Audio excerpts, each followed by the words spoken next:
దేవుడిచ్చిన అవకాశాన్ని బట్టి దేవుడికి వందనాలు చెల్లిస్తున్నాను. నా ఆశ ఏంటంటే మనము అంత్య దినంలో ఉన్నాం, ఆత్మతో సత్యంతో దేవుడిని ఆరాధించాలి కనుక మనం వాయిద్యాలు ఆరాధన ముఖ్యంగా స్పెషల్లీ మనం ఇక్కడ ఆరాధన ద్వారా ఎంత బ్లెస్ అవుతున్నామో మీకు ప్రత్యేకంగా చెప్పనవసరం లేదు. ఇప్పుడు మనం అంతా ఇంటర్నెట్ యుగంలో ఉన్నాం కనుక చిన్నపిల్లలు యవనస్తులు వాళ్ళకి చాలా ఎనర్జీ ఉంటుంది, చాలా తలాంతులు ఉంటుంది. సండే స్కూల్ ద్వారా మనం చాలా థింగ్స్ మనం తీస్తాం, కానీ వాయిద్యాలు నేర్పించడానికి పేరెంట్స్ ప్రోత్సహించాలి.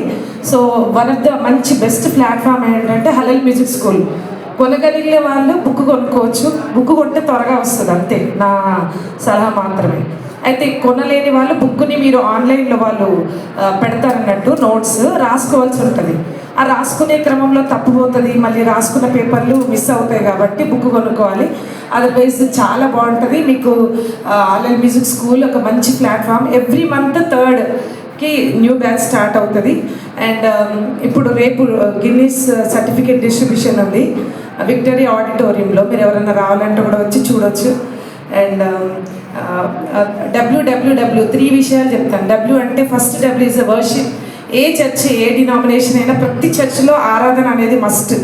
శిష్యులు కూడా వాక్యంలో అపోస్తల కార్యం చూస్తే వారు కలుసుకున్నప్పుడు పాట పాడారు, వాళ్ళు మళ్ళీ డిస్పర్స్ అయ్యేటప్పుడు కూడా పాట పాడారు. పాట ఉత్తగా పాడితే మనము కూర లేని అన్నం తిన్నట్టు ఉంటుంది, కానీ పాట హృదయపూర్వకంగా పాడినప్పుడు where there is a worship, there is a presence of God. అది నా పరిచర్యలో కూడా నేను చూశాను.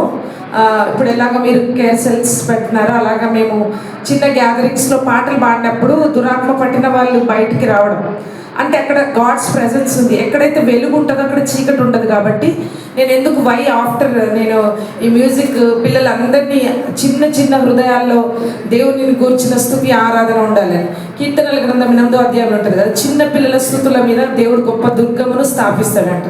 తర్వాత పౌలశీలలు అర్ధరాత్రి వాళ్ళని చెరసాల్లో వేసినప్పుడు వాళ్ళు పాటలు పాడిండ్రు. ఈ ఒక్కరు పేరెంట్స్ ఆన్లైన్లో జూమ్లో నేర్చుకొని వాళ్ళ సంఘాల్లో ప్రతిరోజు కుటుంబ ఆరాధనలో కుటుంబ ప్రార్థనలో దేవుణ్ణి ఆరాధిస్తూ